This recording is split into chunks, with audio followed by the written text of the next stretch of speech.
In this video, I'm going to give you the answer of this question. The question is, Twitter CEO Elon Musk replaced the company's traditional bird icon this week with an image of which animal? I'll give you a list of the options, and here is the list of the options. First option is shark, second option is dog, third option is frog, and the very last option is turtle.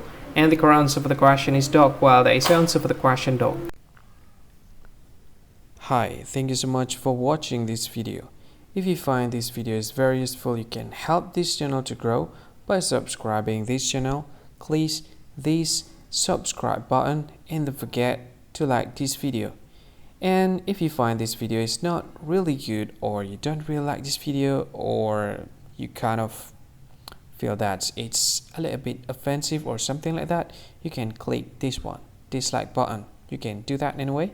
And if you want to share this video with your friend, you can share it by clicking this share button, and you can share it to any social media that you wish that is currently available at this time, like Facebook, Twitter, LinkedIn, and many others.